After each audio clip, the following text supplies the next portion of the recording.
Welcome back to the KWADEM YouTube channel. This is a package unit. I'm located here in Phoenix, Arizona. Customer says it's not cooling. So we know we got power. All the fans work, amperages are good, compressor seems to be on, yada yada yada. All the electrical stuff we've taken care of. But you look down here, really low pressure. All this grease coming out of the bottom of the condenser. Look at this oily stuff coming off. Looks like it ran down this and dripped down there at a point. So it looks like we have a pretty major refrigerant leak. I'm assuming that it's this coil. We're gonna take a look at it, see if we can find where it is, and maybe source a coil, maybe, you know, find where the leak is, and we'll determine from there. But, you know, if you see this greasy stuff sitting at the bottom of your coil and it's real thick and oily and a pile down here and you have low refrigerant, well, you kind of put two and two together. Probably a leak. I'll keep you guys updated. So here's a particular problem. You go around the bottom and the top and you take out all your 1/4 inch screws. Well, unfortunately, you ever put this disconnect on, put it over this last tap that I need to remove. So what you can do is you can break that one off, or in our case, we're gonna do the right thing. We're gonna disconnect the power. We're gonna loosen this disconnect and dangle it off to the side or move it over so that I can get to this self tap, just so we can get this panel out and hopefully see if we can find a leak. Pretty unfortunate, but you know what? You got to do what you got to do. Now, to loosen this disconnect box here, you're going to take a Phillips head. It goes in right here. Looks like that. It's the plastic cap, and that whole plastic thing just slides out real easy. Then you flip your Klein bit over to your 5/16. You loosen that top one right there, and then you loosen this bottom one right here, which I will show you. And remember, guys, that's live. This is the power coming in. This is the disconnect to the box. So you have your line is hot and your load is not. So all I'm going to do is just crack that loose a wee bit and see if now, you know what, unfortunately we gotta undo it out of the way. So that's coming out. I'm going to be real careful with these wires here, and you're going to reach in there. Now they're insulated and everything, so you should be safe, but if you don't know what you're doing, guys, call somebody, please, or use ChatGPT and risk your life. I mean, it's up to you, isn't it? All right, my filming skills are not the best, but I'm just kind of showing you what we got to do here. Okay, so you're going to place this one right here. All right, I'm trying to do this with one here. Well, it's 140 billion degrees out, so this is, oh, what a joy it is to be in Phoenix. Now that is moved over enough. Now we're going to take that off and see if we can get this panel off to look at that coil. All right, we flipped it back over to the red side, which is 1/4 inch. Shove that out of the way. Crack that last little guy in there. Bam, stick that with the other ones right there. And now, theoretically, looks like this coil is actually ready to come loose. Now I'm going to take it off with both hands. I'll show you what it looks like underneath there. All right, guys, this is stuff you hate to see in the industry. I don't know if you can see that coil, but it's done. It's caked. You can see the oily residue. See if my phone picks up on that. See the dry side, and then see all that is wet. That's not a shadow. That is actually oil. So that is refrigerant that's been spraying. Probably somebody that was the company that put their sticker on the side of this. I'm not going to call them out, but they put their brand over here and, you know, said, hey, we're so proud that we installed this, but they never serviced it. They never cleaned the coils once. You can tell that this has never ever been cleaned. So with no airflow comes high pressure. High pressure can cause leaks. So that is super unfortunate. If we would have cleaned this coil, you know, or whoever installed this would have cleaned this coil, or I would have been here, gotten a call sooner, then maybe we would have been able to save this. But looks like this is going to need a new coil, and for older units it's cheaper to get a new unit than it is to replace the coil. It's a ton of labor, a ton of brazing, but we'll see what our options are for this. I'm going to see if I can pinpoint that leak. Odds are it's just some sort of residue ionization ate away at these coils over time, but pretty much a bummer. If you see that kind of stuff, guys, you got to go tell the client that's no bueno. You don't usually replace coils unless it's warranty work. This kind of stuff is a big major job. It's really unfortunate, but we'll see what we can do and see if we can source a part, because I love this company, I love this ministry, so I'm going to try to take care of them. That's Felix over there. He takes care of the entire groundscaping on this. I think multiple tens of acres. I think they got 20 something acres. So we'll see what we can do for them, but just wanted to give you guys an update and look what service looks like on these package units. So I will get this thing buckled back together, and I'm going to crawl on top and see if I can pinpoint a leak, but we'll see what's up. Look, I'm actually sprawled up here on top of the unit because starring up here. I had to jump up here. It's 6.5 feet up. And here's what I found. I don't know if my phone's going to be able to pick up on it, but I see some lubrication, some liquid around that connection up there where that silver meets that black.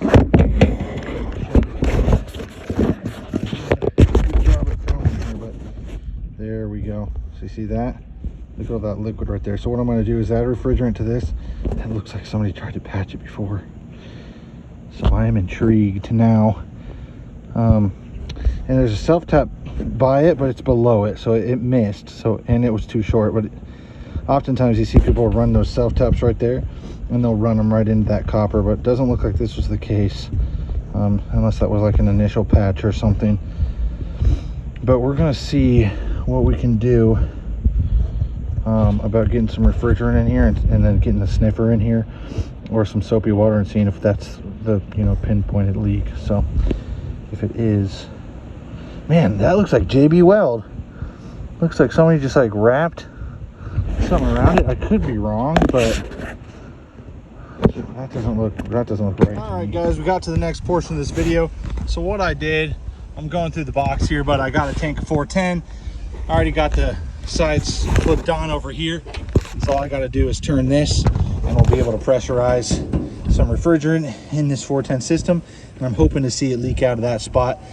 Looks like if I can't hear it or see it, I'm going to have to take this off and reach my hand down in there and see if I can get it to go that way. So if I'm going to do that, let's make sure the disconnect is disconnected. Yep, everything's sitting down there. And you know what, we're just gonna get this taken off, see if I can get a better video, do this the right way here. All right, it is a windy day in Phoenix. That's like the only tree in the entire state. Just kidding, there's another one. There's a few, but yeah, we're kind of tucked away in this nice little oasis in the valley here. Pretty nice. So I'm gonna chuck some refrigerant in there and see if we can find a leak. Again, I'm like literally fully laying on top of this unit. These blades are just swinging at my throat, so that's always exciting stuff. So let's pressurize this by turning this on. See if I can get some leakage out of here. I'm gonna turn it off.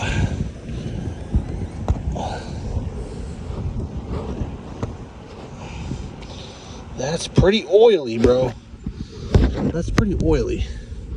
I'm thinking that's gotta be it, right? I'm just not getting a leak yet.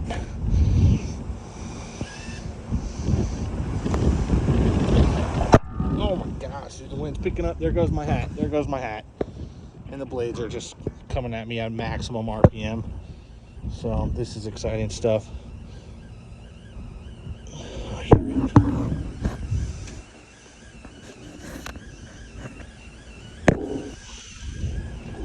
You hear that?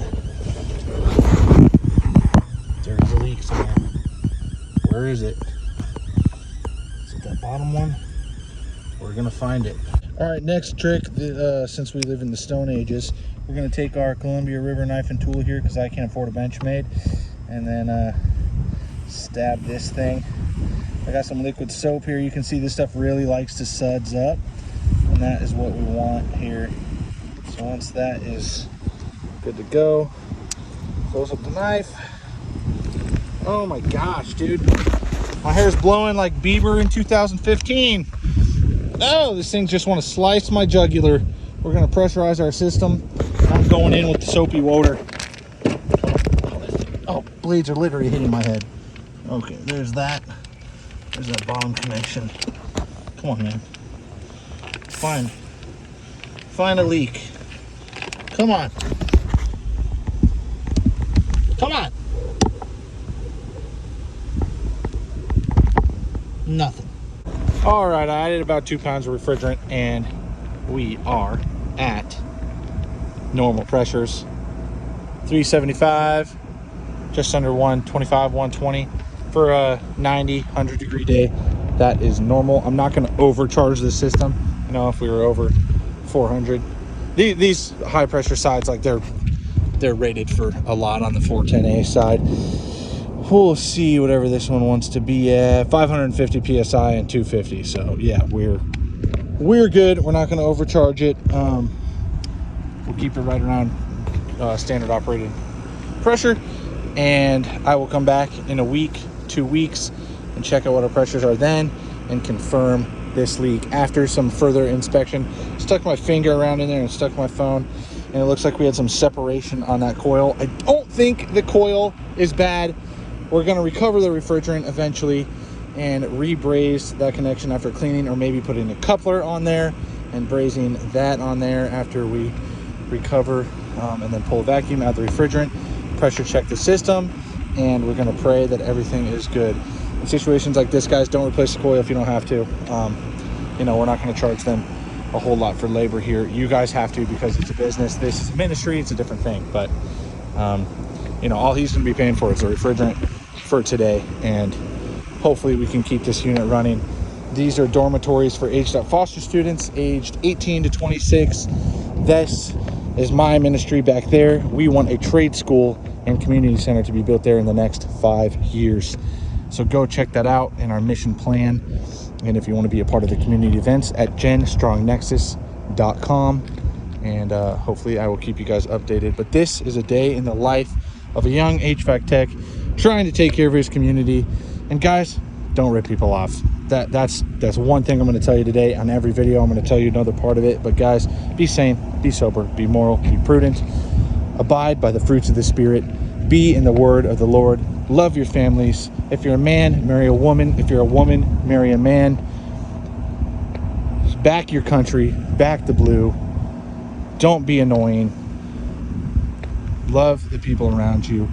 Do everything you can to be a servant. We are not called to consume and be idle and be solitary. We are called to be in community and be servants. All right? Now listen, I'm not perfect. I'm an idiot. So I'm not trying to preach to you saying I'm up on a high horse or whatever. I failed so many times in my life. So many times, almost to the point of death, before the Lord opened my eyes and said, Micah, you have greater purpose than this.